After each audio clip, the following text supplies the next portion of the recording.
Hello again, welcome back. Sa video na to, pakita ko sa inyo na ito yung parati namin ginagawa. Mag-iimba kami ng kahoy, lalo na ganito na init pa. Tinatransfer kasi namin dyan, yung lagayan namin na imbakan ng kahoy. Kasi nung sa kabila namin ginawa, parati siyang nahulugan ng niyog. And nasira yung bubong. And at the same time, muntika na akong nahulugan ng niyog. Kaya tinatransfer namin dyan. Malapit sa kulungan namin na baboy. And then sa kabila, din ko napakita yung mga sako na yan. Ano yan? Mga bunot. Kasi mas maganda din mag-imba kayo ng bunot. Kasi lalo na paghapon, pag magpasok kayo para maibsan yung dami ng lamok, and pinapausukan din namin yung kulungan ng baboy. Mahirap pag wala tayong bunot. Kaya yan, nag-imbak din kami ng bunot. And may uling din yan, nagaling din yan sa kahoy na yung natira na maliliit, yung sinibak niya, yung mga malalaki, ginawa ko niyang uling. Kasi yung kahoy na ginamit niya ngayon, nadaanan kasi yung mga tinanim niyang kahoy na malapit sa reservoir ng tubig, and maglagay kasi ng linya ng kuryente, so mahirapan sila, kaya pinutol yung mga kahoy sa taga-electric company namin dito. Kaya yung kahoy, yan, kinuha niya yung mga natitira dong mga para magamit namin na panggatong. Yan, sinibak niya. Ako yung nag-file. Kasi usually ako yung magpa-file. Tutulong din ako minsan na maghakot, pero pag sa kaya lang din po. And then, tinulungan lang ako ng asawa ko niyan. And may inuutos po siya sa akin kasi tawagin ko yung mga kasi may pabili po kami. Kaya siya muna yung nagtuloy ng pag-file yan. And alam niyo ba, nang mag-imbako kami ng mga kahoy, malaki tulong kasi mahirap magluto. Makarelate yung mga nanay o yung mga parating nagluluto pag ang paggatong po ninyo ay yung hindi tuyo. Musiga, ganyan yung matas, hinuyop anang kahoy unsa o pagpasiga, kay sakit kay nas mata mo nang kami talaga mag-imbak dyan me.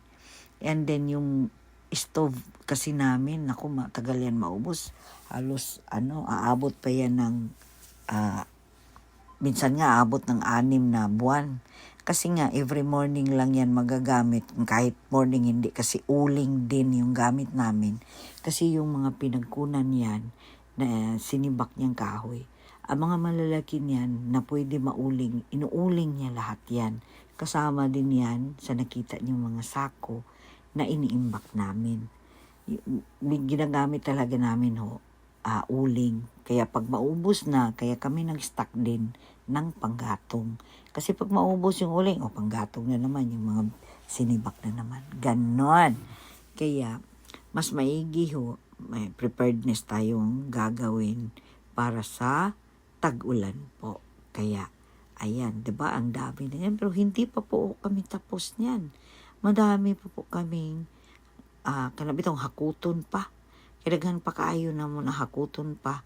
Daghan pa kayo kanang binugha niya. Amo sa siyang binilad muna ng araw yung bago niya sinibak para maka lang din baka nabitong mabuwad-buwad po siya bitong matuyo sa siya ba.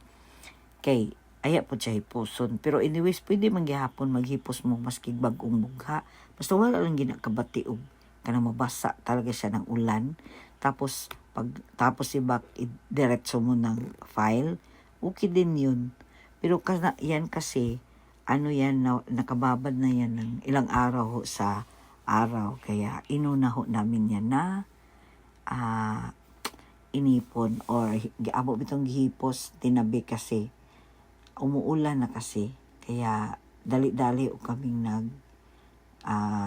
hakot para siya malagay dyan sa ginawa ng asawa ko na lagayan Naku, yung ginawa namin bubong niyan, kung alam nyo ba, yung mga luma na, anong tawag dyan, yero, gaya ng mga nireplisan ba. And at the same time, yung mga sako sa feeds, kasi madami na kaming sako, pinagtagpi-tagpi ko yan, tinahi ko, tapos ginawa din namin bubong, magagamit din, parang ganun. Kaya, ayun, diba? Mas malaking tulong yan, kaya, mas maganda ho ang mag-imbak.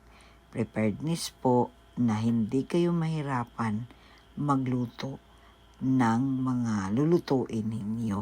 Mahirap talaga ho magluto na hindi ho tuyo ang kahoy. Nako, at lalo pa mahirap ho pag wala hong kahoy talaga. Worst it yung bibili kayo. Nako, andito kayo sa bukid nakatira, andin bibili kayo. Nako, hindi ho magandang sinyalis yan. Ako unless kung marami kayong ibili. Marami kayong pambili pala. Hindi eh. Kaya mas maigi ho yung magsipag na lang tayo mag-imbak or kasi ako talaga sa totoo lang magsisibak din ako, pero ngayon kasi na nag-retire na yung asawa ko, hindi na ho ako tumutulong, lalo na ho sa mga pagsibak kasi masakit na din yung likod ng thunders. Kaya ako lang ho ang usually na mag-file ho ng mga kahoy. Yan ho yung papel ko. Ako ho yung mag-file talaga. 'Di ba? Marami na siya. Ano pang ginagawa nyo? Mag-imbak din po kayo. Kasi parating na ho ang tag-ulan, lalo na hanggang Disyembre po yan. Naku, mahihirapan talaga kayo. Lalo pag mayroon kayo mga trabahante, estudyante, sa morning, nako, hirap talaga lalo pag tag-ulan. Kung di kayo mag-imbak, ang kahoy din, magmumoist yan. So lalong mahirapan kayo, padikitan ho ng apoy, di ba po? And then also, yung mga ginabsan, yung mga siren, yan, na galing ho sa paggabas, iniipon din namin yan. Kasi magaling din yan, o maganda din yan, panggatong po. Wala ho talagang sinasayang namin na pag pwede gamitin. Kaya yun lang. Ayan na ho. Tapos na po, pero meron pa po ako kaming ihakot ng mga kahoy dito. Dami pa po. Pero marami yan paluurin. Pero tingnan. Pero nako, madali lang yan maubos. Pag yan lang talaga gagamit. Mga bunot yan. At saka uling po. Yan ang sinasabi ko. Mga pinagtagpi-tagpi ko lang yan. Mga tinatahi kong ginawa naming bubong. Nilagyan lang din ng kawayan. Para lang may maisilong ng kahoy namin. Kasi medyo maambon na. Parating na nag-aambon-ambon. Malapit na talaga ang tag-ulan siguro. Kaya prepare na tayo. Marami pa pong sa niyog. Yan, doon pa sibak pa yan, sibakin pa yan. Yung mga kahoy na mga nireplisan yung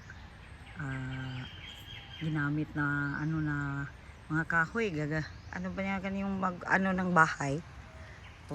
Sibakin pa yan. Ganito ho kami sa bukid. Yan lang po. Mambo na siya. Mambo na. Have a nice day ahead.